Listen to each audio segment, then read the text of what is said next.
Y ahora, un mensaje de bendición con el pastor Víctor Manuel Buitrago.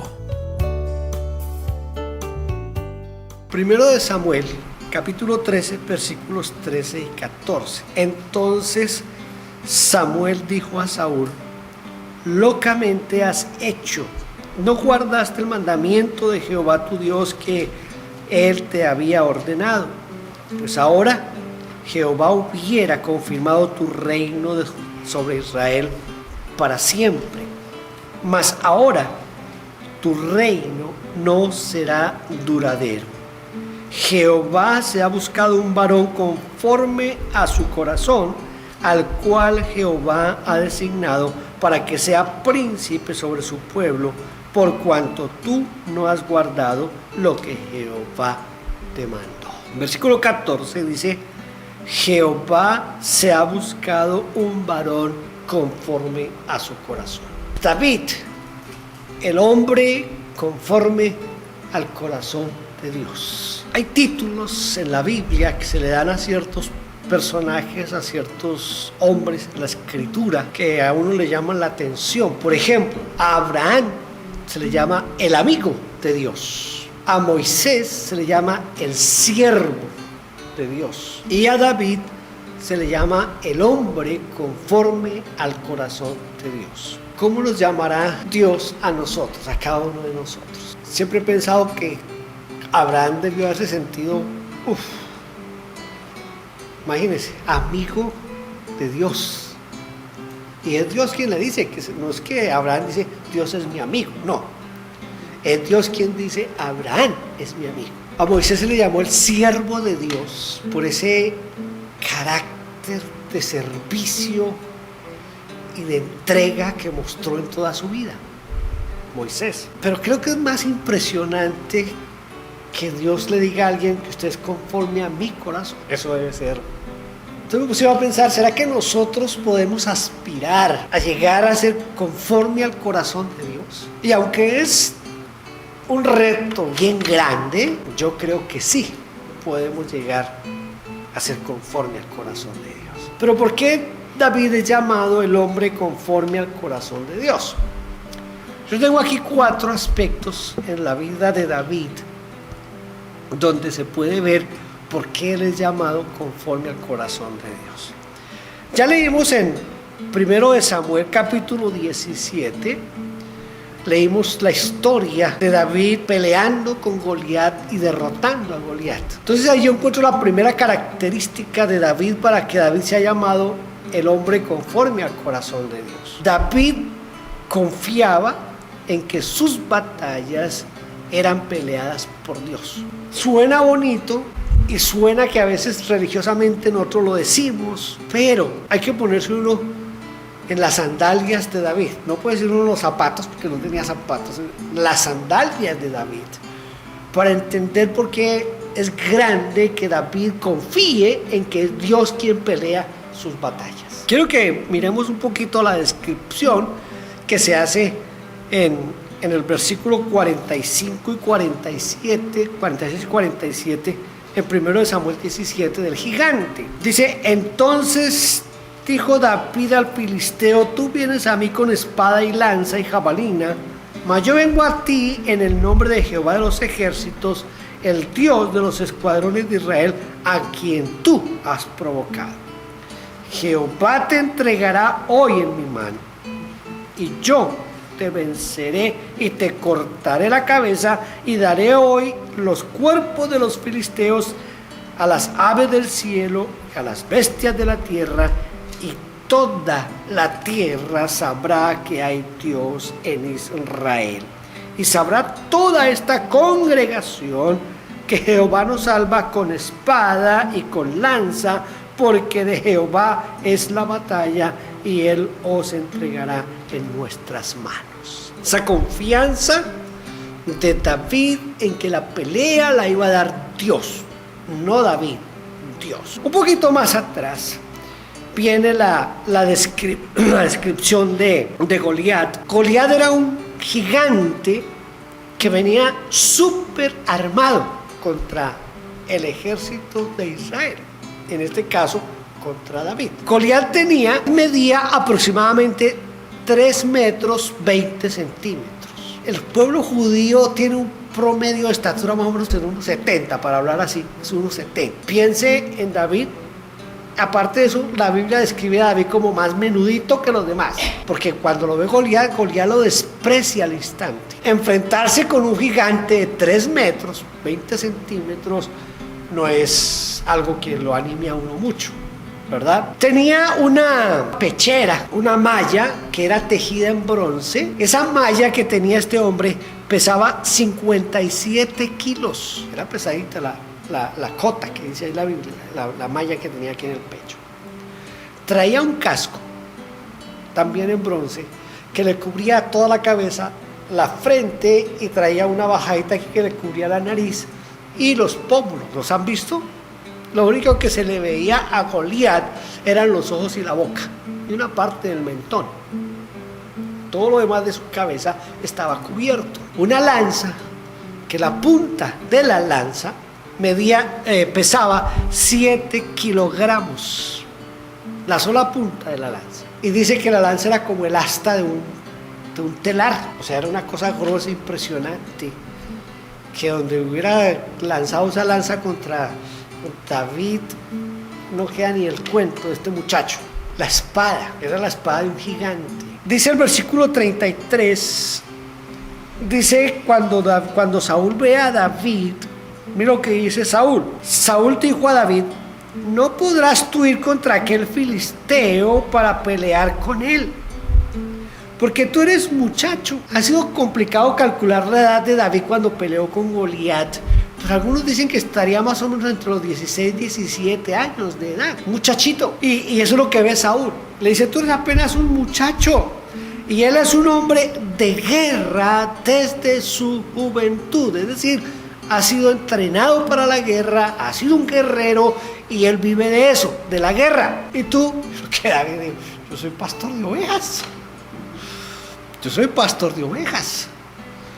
Eso yo creo que desanimó más a Saúl. Tú eres un simple pastor y vas a ir a pelear con ese gigante, tú no puedes. Pero ante la confianza y el reto de David, Saúl dice: bueno, alguien tiene que ir a pelear con ese man, y si este es el único que se ofrece como carne cañón, pues mandémoslo. Pero no lo vamos a mandar así nomás. Toca ponerle una armadura. Y le ponen la armadura de Saúl. Cuando uno lee, cuando fue nombrado Saúl rey de Israel, la Biblia dice que Saúl era el hombre más alto de todo Israel, que el hombre más alto le llegaba al hombro a Saúl.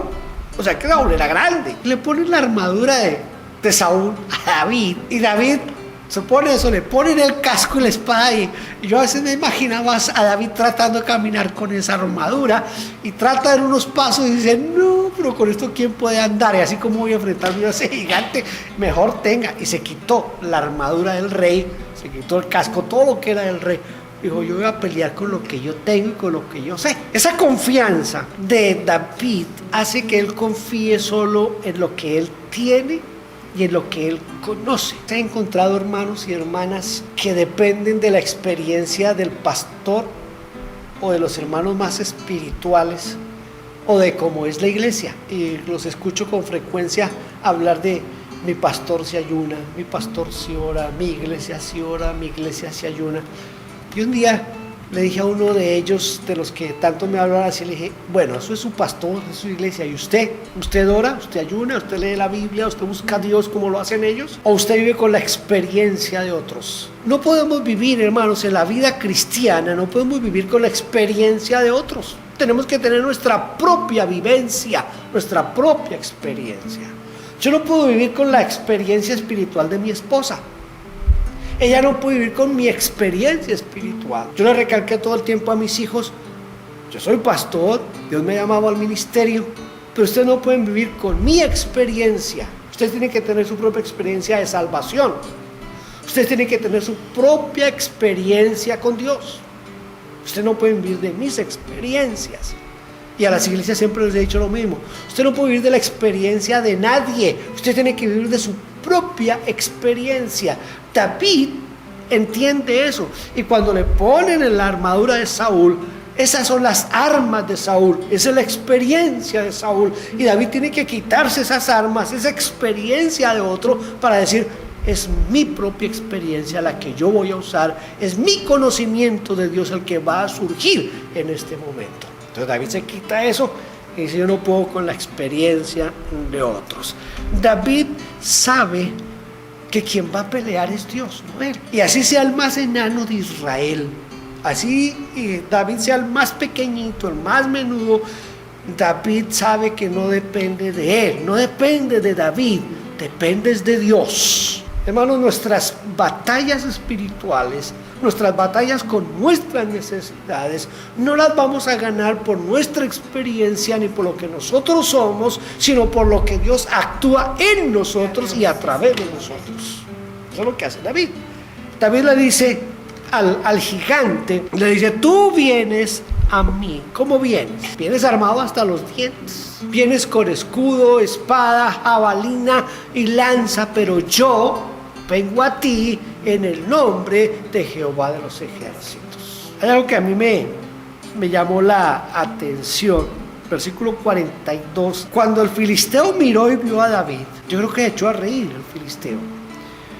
Lo tuvo en poco, porque era muchacho. Yo no sé si esto de que y rubio, porque en varias partes hacen el énfasis en rubio, y yo no sé si es que aquí el rubio tiene que ver con flaqueza, con debilidad, con enclenque, con no sé qué será lo que, pero hay ese énfasis, porque dice aquí, lo vio que era muchacho y rubio. Aquí cuando se habla de David como rubio, yo veo que como que lo quiero presentar como alguien debilucho, alguien sin fuerza, sin eso. Entonces dice aquí que vio que era muchacho y rubio, y aparte le agrega, y de hermoso parecer. O sea, parece un hijito de papi y mami que no lo dejan hacer nada, que no sabe nada, ¿sí entiende? Eso es lo que da a entender aquí. Y eso es lo primero que piensa el gigante Goliat. Dijo luego el filisteo, ven a mí y daré tu carne a las aves del cielo y a las bestias del campo.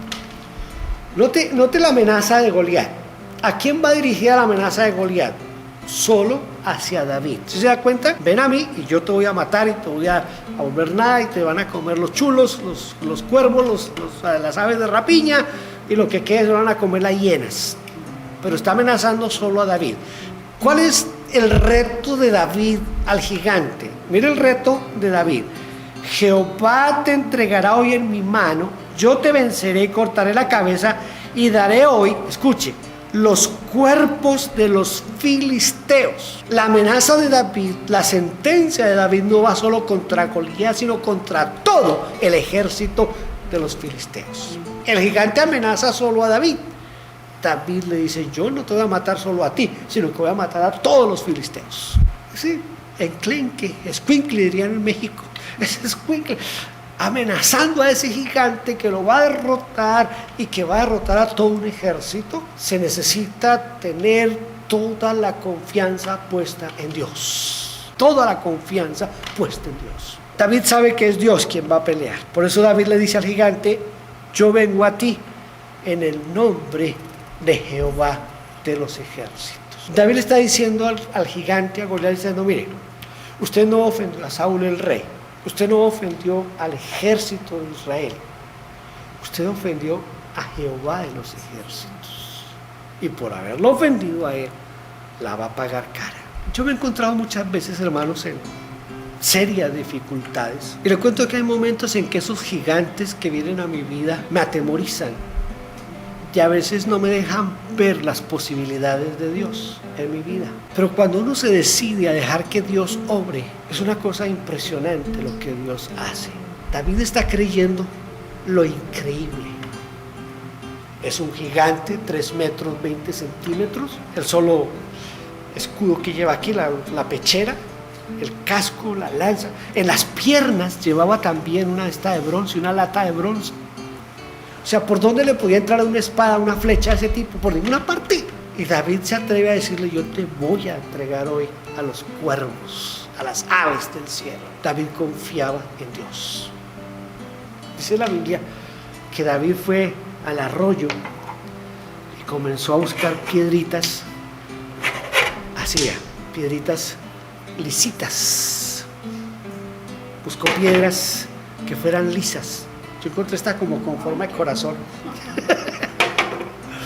Y yo me puse a pensar, ¿por qué tenían que ser lisas las piedras? Yo no sé si eran así lisas como estas o eran redondas, de esas redonditas que se forman a veces. Pero hay una razón. Yo pienso que la piedra necesitaba no tener aristas para que pudiera penetrar. Hay gente que se ha puesto hasta a investigar a qué velocidad iba la piedra. Pero esa experiencia de David tomar la piedra, ponerla en la onda, correr a la línea de batalla y lanzarla con tal fuerza y tal velocidad, yo creo que fue más velocidad que fuerza lo que llevaba la piedra, y atravesó el casco y se atravesó en la frente y quedó incrustada en la frente del gigante. Eso fue una cosa espectacular, para que atravesara el casco y se metiera en la frente de Goliat, y Goliat cayó al piso. David corrió, sacó la espada del gigante, le cortó la cabeza y los filisteos corrieron. Y el pueblo de Israel acabó con los filisteos. Confianza en que Dios es quien pelea por nosotros. Siempre piensa en eso. ¿Es Dios quien está peleando mis batallas o soy yo quien estoy tratando de pelearlas y ganarlas? Si pensamos en que es Dios quien pelea nuestras batallas, estamos seguros que siempre vamos a salir victoriosos. Amén. A mí siempre me gustó un canto que cantábamos, creo que fue en los 80s, que le pusieron música a Romanos 8:37, que dice que con Cristo somos más que vencedores. Más que vencedores por medio de aquel que nos amó, decía el canto. Bueno, el versículo todavía dice eso, ¿no? Lo cantábamos en ese tiempo. Segunda razón por la cual David es considerado hombre conforme al corazón de Dios. David respetaba a los ungidos del Señor. En el primer libro de Samuel, en el capítulo 24, hay uno de los incidentes un poco bien chistosos en la vida de Saúl y David, porque es cuando Saúl entra a una cueva a hacer sus necesidades fisiológicas. Saúl entra allí a hacer sus necesidades fisiológicas, pero en esa cueva está escondido David y sus hombres. Entonces Saúl entra y está ahí haciendo sus necesidades, y le dice un general a David, le dice: este es el momento que Dios dijo que te iba a entregar a Saúl. Ahorita el hombre está en una posición que ni modo de defenderse. Está mal, está en una posición como complicada para defenderse. Y David se acerca a Saúl y corta un pedazo del vestido de Saúl. Pero cuando David hace eso, dice la Biblia que sintió adentro algo lo conmovió, algo lo movió. Y él dijo: yo nunca voy a levantar mi mano contra el ungido de Jehová. Saúl era el ungido de Jehová. Que estaba mal, que ya había sido desechado, eso es otro cuento. Pero era el ungido de Jehová. Y David reconocía en Saúl esa unción que había en Saúl. ¿Sabe usted, hermano, que una de las cosas que se ha perdido en los últimos años, en las 2 últimas décadas, una de las cosas que se ha perdido es el respeto hacia los ungidos del Señor? La mayoría de pastores somos tratados sin respeto, sin reconocer lo que Dios ha puesto en nosotros. David es conforme al corazón de Dios por el respeto que tiene a la unción que hay en el hombre. Si usted analiza el pasaje, usted va a encontrar, les leí así para comenzar el mensaje, les leí cuando Samuel le dice a Saúl: Dios te desechó por no hacer la voluntad de Dios. Dios te ha desechado. Y se buscó un hombre conforme a su corazón. O sea, de parte de Dios, ya Dios había desechado a Saúl. Cuando David se encuentra aquí, en este pasaje de 1 Samuel 24, ya hacía tiempo que Saúl había sido desechado de parte de Dios, que él es el ungido de Jehová. Corta el vestido, y cuando corta el vestido, siente que está atentando contra la unción que hay en ese hombre. Cuando ya Saúl termina sus necesidades y sale de la cueva, entonces David sale detrás, se postra, dice la Biblia, con su rostro en tierra, y le dice: mi señor Saúl, mi señor el rey. ¿Por qué creen los cuentos de la gente? La gente te ha metido en la cabeza que te voy a matar. Si yo te quisiera matar, mira, aquí está la prueba que lo pude haber hecho y no lo hice. Y le muestra el pedazo de tela. El respeto a la autoridad. No sé si quieran leer conmigo en Judas. Yo les prediqué hace algunos, yo no sé si ya años o meses, del libro de Judas, del versículo 9 creo que es. Si no lo buscamos, no, el versículo 9, dice, pero cuando el arcángel Miguel, escuche, cuando el arcángel Miguel contendía con el diablo, escuche, están peleando el arcángel Miguel y el diablo. Una de las versiones que leí dice que estaban discutiendo por el cuerpo de Moisés. Están discutiendo por el cuerpo de Moisés. Dice que el arcángel no se atrevió a proferir juicio de maldición contra él, contra Satanás, sino que le dijo, el Señor te reprenda. ¿Qué nos enseña este pasaje? Porque Judas está enfatizando eso. Lo que nos enseña es que el respeto a la autoridad, en este caso del arcángel, es tan grande que el arcángel entiende que en un día pasado, en años, siglos pasados, Satanás había sido superior al arcángel. Acuérdense que después de Dios estaba Satanás y después de Satanás todo lo demás.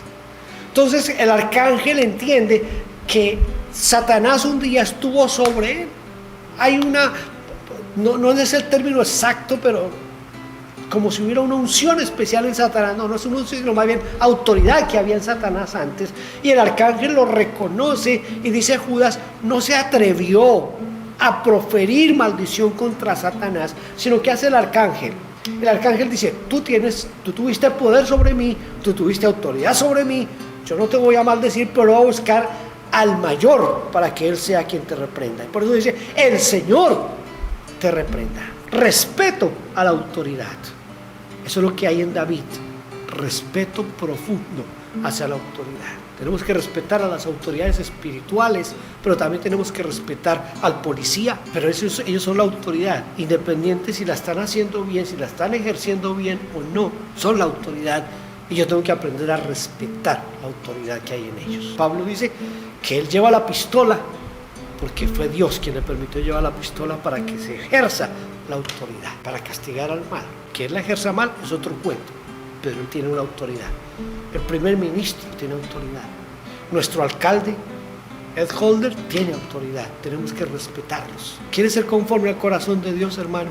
Aprenda, métase en su mente, en su corazón, en su interior, que hay que respetar la autoridad. David tenía un profundo respeto hacia la autoridad. Tercera razón por la cual David es el hombre conforme al corazón de Dios.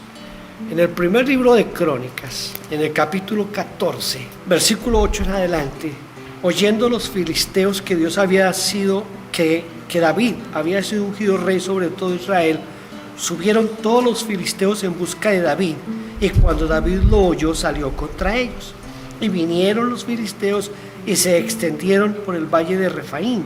Entonces David consultó a Dios, escuche, David consultó a Dios diciendo, ¿subiré contra los filisteos? ¿Los entregarás en mi mano? Y Jehová le dijo, sube, porque yo los entregaré en tus manos. David tomaba en cuenta a Dios en sus decisiones. Cualquier decisión que vayamos a hacer, consultémosela a Dios. No importa la decisión que sea, que me voy a casar, que voy a cambiar de trabajo, que voy a cambiar de casa, que voy a cambiar de carro, que voy a emprender un viaje, que voy a emprender una empresa, lo que sea, cualquier decisión que vayamos a tomar, consultémosla primero con Dios. Antes de cualquier cosa, consultémosla con Dios. ¿Qué piensa hacer usted? ¿Qué es lo que usted va a hacer esto, va a hacer aquello? Primero consulte con Dios. Dios, yo pienso hacer esto, ¿tú qué opinas? ¿Tú qué crees? ¿Debo hacerlo o no debo hacerlo? Y que sea Dios quien nos guíe y quien nos decida. David tenía enemigos que querían verlo muerto. Hay momentos en los que David veía que sus enemigos lo querían ver 3 metros bajo tierra, pero David siempre confió en que Dios iba a tener respuestas para él. Siempre. David tenía ese sentir de saber que nada pasa en la vida del hombre si no es bajo la autoridad y la voluntad de Dios. Satanás viene para hurtar, matar y destruir. Para eso es que viene Satanás. Pero si nosotros confiamos en Dios y esperamos en Dios, Dios nos va a dar siempre la victoria. Dios quiere que usted y yo aprendamos a obedecerle, a consultarle. David obedeció a Dios y derrotó a los filisteos. Nuestra obediencia a Dios es principalísima, es importantísima si queremos parecernos al corazón de Dios. Cuarta y última razón por las cuales yo pienso que David es llamado el hombre conforme al corazón de Dios. David reconocía sus errores y se arrepentía de corazón. Esto me ha llevado a mí a leer un poco más sobre la vida de David.